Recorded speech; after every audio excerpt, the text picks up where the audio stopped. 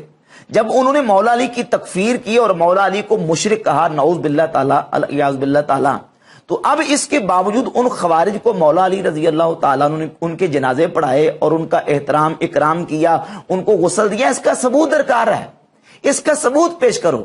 ان تمام روایات اور احادیث سے مرفوعہ کو چھوڑ کر مرزا جلمی ایک جو اثر ہے اس کا سہارا لے کے اور اس میں بھی اپنی طرف سے ایک لقمہ ایڈ کر کے یہ ثابت کرنے کی کوشش کر رہا ہے کہ مولا علی رضی اللہ تعالیٰ عنہ نے خوارج کے جنازے پڑھائے ہیں، لیکن مرزا اس میں کامیاب نہیں ہو سکتے.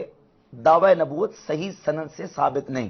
مرزا غلام احمد قادیانی نے کہا کہاں خطا کھائی ہے جس سے آپ نے اس نے اپنے آپ کو ذلی نبی کا دعویٰ کیا ہو. دیکھیں جی، اس کے اوپر غامدی صاحب نے کافی ورکنگ کی ہے. آپ ان کی یوٹیوب پہ ویڈیوز دیکھ لیں.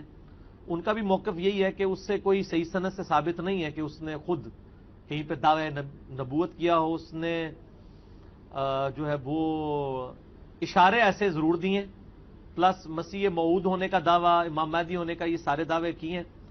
اور ایک ان کا گروہ بھی لاہوری گروپ ایسا ہے جو ان کو مجدد مانتا ہے اور امتی نبی نہیں مانتا. دعوی نبوت مرزا قادیانی سے صحیح سند سے ثابت نہیں.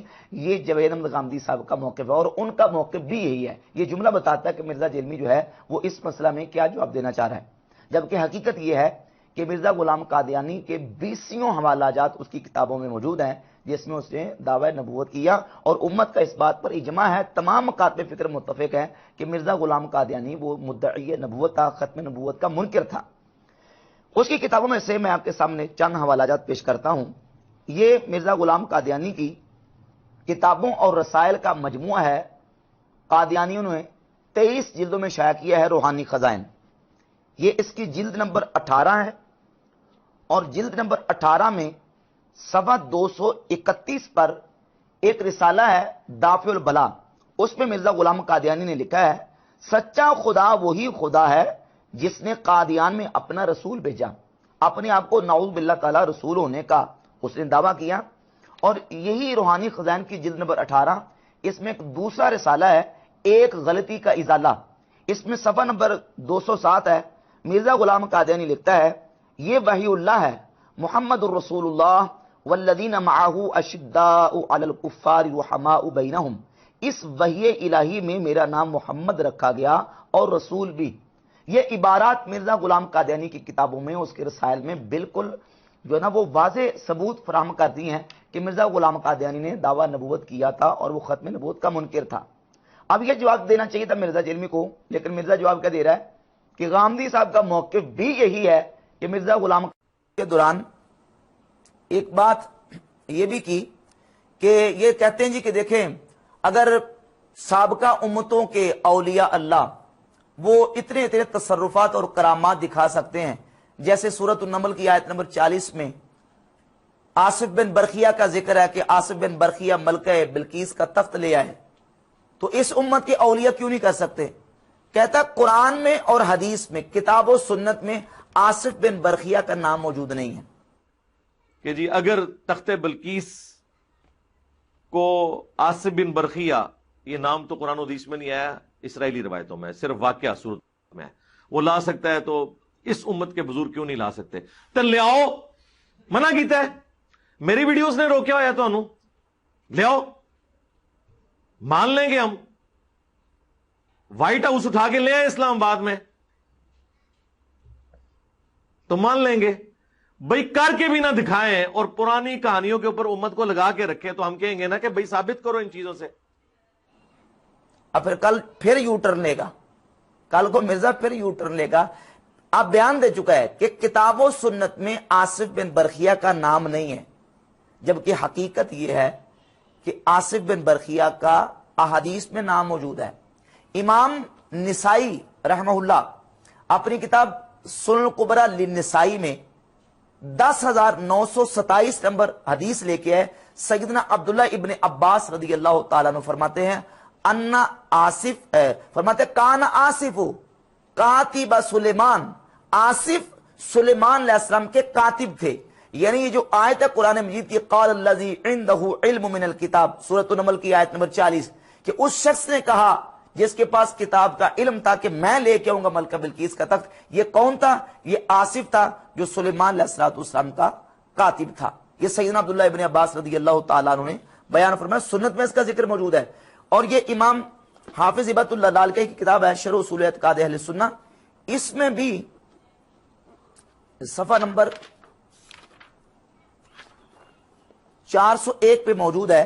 حافظ لالکائی لے کے ہیں کہ عن ابن عباس یعنی قولہ قال الذی عندہ علم من الکتاب قال آصف کاتب سلیمان، یہ بات سلیمان علیہ السلام کے کاتب آصف نے کہی ہے۔ اور مرزا کہتا ہے جی کہ کتاب و سنت میں تو نام ہی ذکر نہیں ہے، جبکہ سیدنا عبداللہ بن عباس فرما رہے ہیں کہ وہ آصف تھا ان کا نام اور وہ سلیمان علیہ السلام کے کاتب تھے۔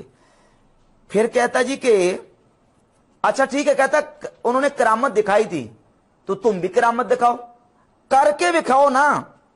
اور پرانی کہانیوں کے اوپر امت کو لگا رکھا ہے، یعنی آصف بن برخیہ کا واقعہ قرآن سے سورۃ النمل کا حوالہ دے کے مرزا کہتا ہے جی کہ وہ کرتے تھے تم بھی کر کے دکھاؤ، پرانی کہانیوں پر امت کو لگا رکھا ہے۔